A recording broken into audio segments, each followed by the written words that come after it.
ہم پاکستانی کو پیدائشی جانور ہیں کیا بدنصیبی ہے اس ملک کی؟ قبروں کے نزدیک پہنچے ہوئے اب بھی سچ نہیں بولنا. آپ نے ضیاء الحق کے ساتھ مل کے پیپلز پارٹی کے ساتھ کیا کیا؟ آصف زرداری کی زبان میں نے کاٹی تھی. میں سڑکوں پر گھسیٹوں گا، میں فلانا کروں گا. تو میاں صاحب اس طرح کی باتیں کرنے سے پہلے یا تو ایک کام کریں.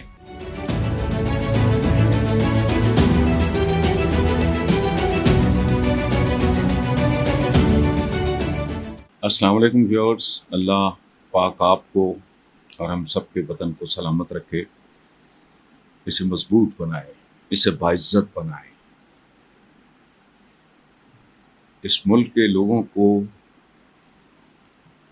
کہ ہونٹ ترس گئے ہیں مسکرانے کے لیے، خوشی کے لیے. جب سچی بات ہے، جب میں بیرون ملک جاتا ہوں، اب تو خیر 3-4 سال ہو گئے، میرا دل ہی نہیں کرتا جانے کو. ان کے چہرے مجھے کھلے کھلے لگتے ہیں، صاف ستھرے، خوبصورت، ہنستے کھلتے لوگ، صاف ستھرا ماحول. تو میں سوچتا ہوں کہ کیا ہم پاکستانی کو پیدائشی جانور ہیں؟ کبھی اپنے چنچیوں پہ اور ادھر ادھر اس طرح کی چیزوں میں کبھی نظر ڈالیں. ہال آتا ہے، ذلت کا احساس ہوتا ہے، بندہ سمجھتا ہے میں مجرم. 15 ٹھسے ہوں گے، عورتیں، مرد، بچے، اور کسی کا منہ کھلا ہے، کسی کی آنکھیں بالکل بے نور جیسے ہوتی ہیں، آدھوں کے منہ کھلے ہوتے ہیں، چہرے پہ کوئی ایکسپریشن نہیں ہوتا. کپڑے حال حلیے. 77 سال ہو گئے اس ملک کو. بہرحال آج پہلی بات نواز شریف کی ہم کر لیتے ہیں. کیا بدنصیبی ہے اس ملک کی؟ یہاں کیسے کیسے لوگوں کو، میرے جیسے نیم خواندہ لوگوں کو بھی، پڑھے لکھے مناسب کوئی آگا پیچھا، ان کو بھی ان لوگوں کے نام لینے پڑتے ہیں.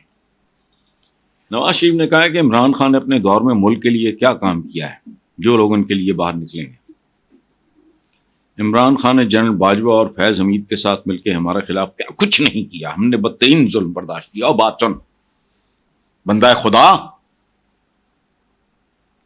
میری آپ کی عمر میں بہت تھوڑا سا فرق ہے. قبروں کے نزدیک پہنچے ہوئے اب بھی سچ نہیں بولنا. آپ نے ضیاء الحق کے ساتھ مل کے پیپلز پارٹی کے ساتھ کیا کیا؟ بزرگ خاتون تھی نصرت بھٹو. میں تو مدت ہوئی ان کے لیے جیلیں کاٹنے کے بعد بھی، 80s کے بعد میں نے مڑ کے نہیں دیکھا. اس کے بعد کبھی کسی پولیٹیکل پارٹی کے ساتھ میری وہ ایفیلیشن نہیں رہی جو کبھی ان کے ساتھ تھی. لیکن آج بھی وہ لاٹھیاں مارنے والا، فلسطینیوں کا قاتل ضیاء الحق، اس کے ساتھ مل کے بے نظیر بھٹو کے ساتھ آپ نے کیا کیا تھا؟ آصف زرداری کی زبان میں نے کاٹی تھی. قرآن مقبول، اللہ اس کی مغفرت کرے. پولیس آفیسر ہوتے ہوئے اس نے ہر وہ کام کیا، ہر وہ گناہ عظیم کیا جو اسے نہیں کرنا چاہیے تھا. لیکن چونکہ وہ پلیز میاں صاحب، مکافات عمل ہوتا ہے. اور یہ جو کیا کام کیا ہے، تو آپ نے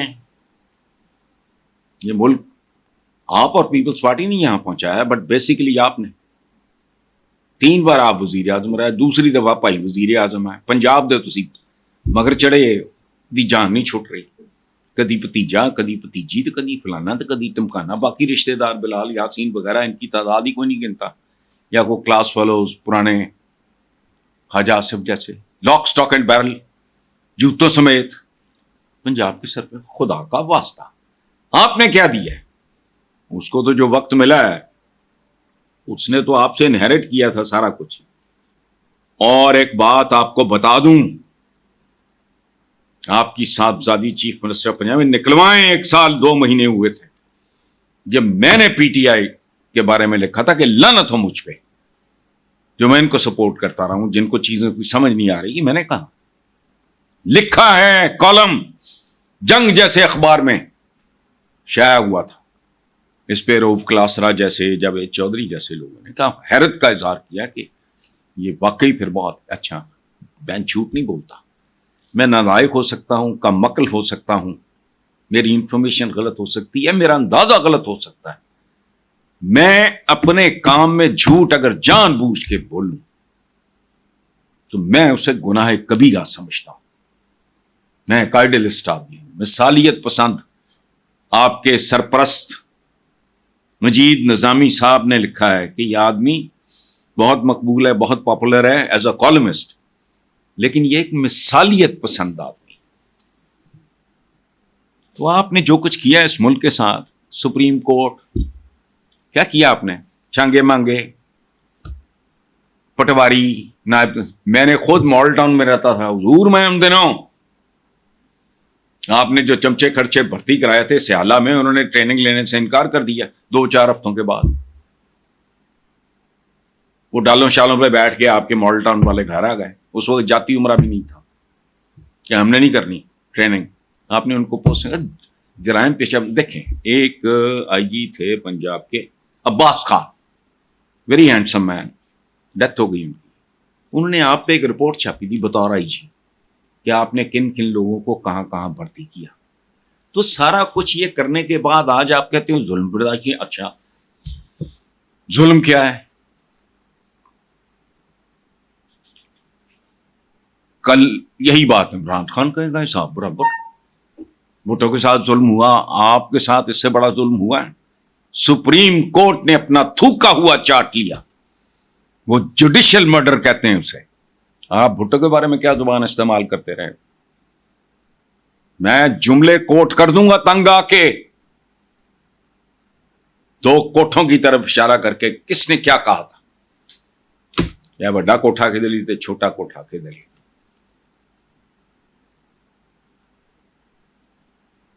پرائم منسٹر بے نظیر بھٹو پیلے کپڑے پہن کے اسمبلی میں جاتی ہے تو آپ کا ایک چمچا کرچا جو آپ کی چمیاں پپیاں بھی لیتا ہے، ٹی وی پہ اویلیبل ہے سارا کچھ، کہتا تھا آپ کا چہرہ بڑا نورانی ہے فلانا۔ اس نے بی بی کے اوپر کیا تبصرہ کیا تھا؟ بچوں کے ساتھ وہ عورت، معصوم چھوٹے بچوں کے ساتھ شدید گرمی کے عالم میں عدالتوں کے بعد دھکے کھاتی رہی، پھر مساکے میں دینی بھی ہو گئے۔ اس کی وجہ ہے کہ آپ کی کلاس ہی اور طرح کی۔ آپ سے مراد آپ نہیں، سیاستدان اس ملک کا۔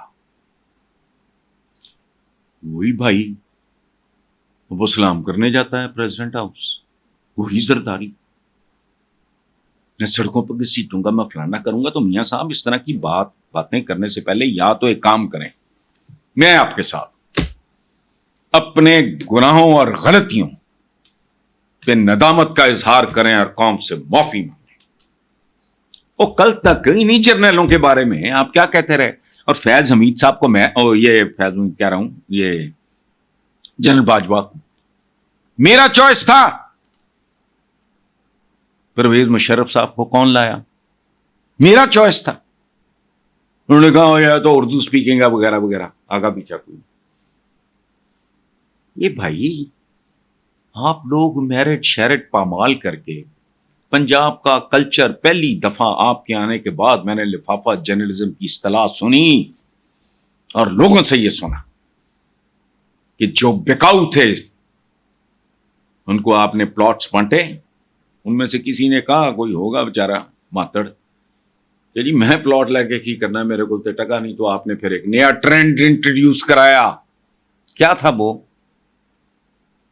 کہ جی 3 پلاٹ میں دیتا ہوں، ایک بیچ کے دوسرے پہ گھر بنا لیں، تو وہ تیسرا بیچ کے تو اس کو فرنش کر لیں۔ خدا کا خوف کریں۔ بہت سے کارنامے ہیں، اب تو ٹی وی پہ بھی اویلیبل ہیں، تو اس لیے اس طرح کی باتیں نہ کریں، یا غیر مشروط قوم سے معافی مانگیں۔ ہو جاتی ہے غلطی، یہ تھوڑی ہے کہ پھر آپ ایمی رگڑے لانے شروع کر دیں۔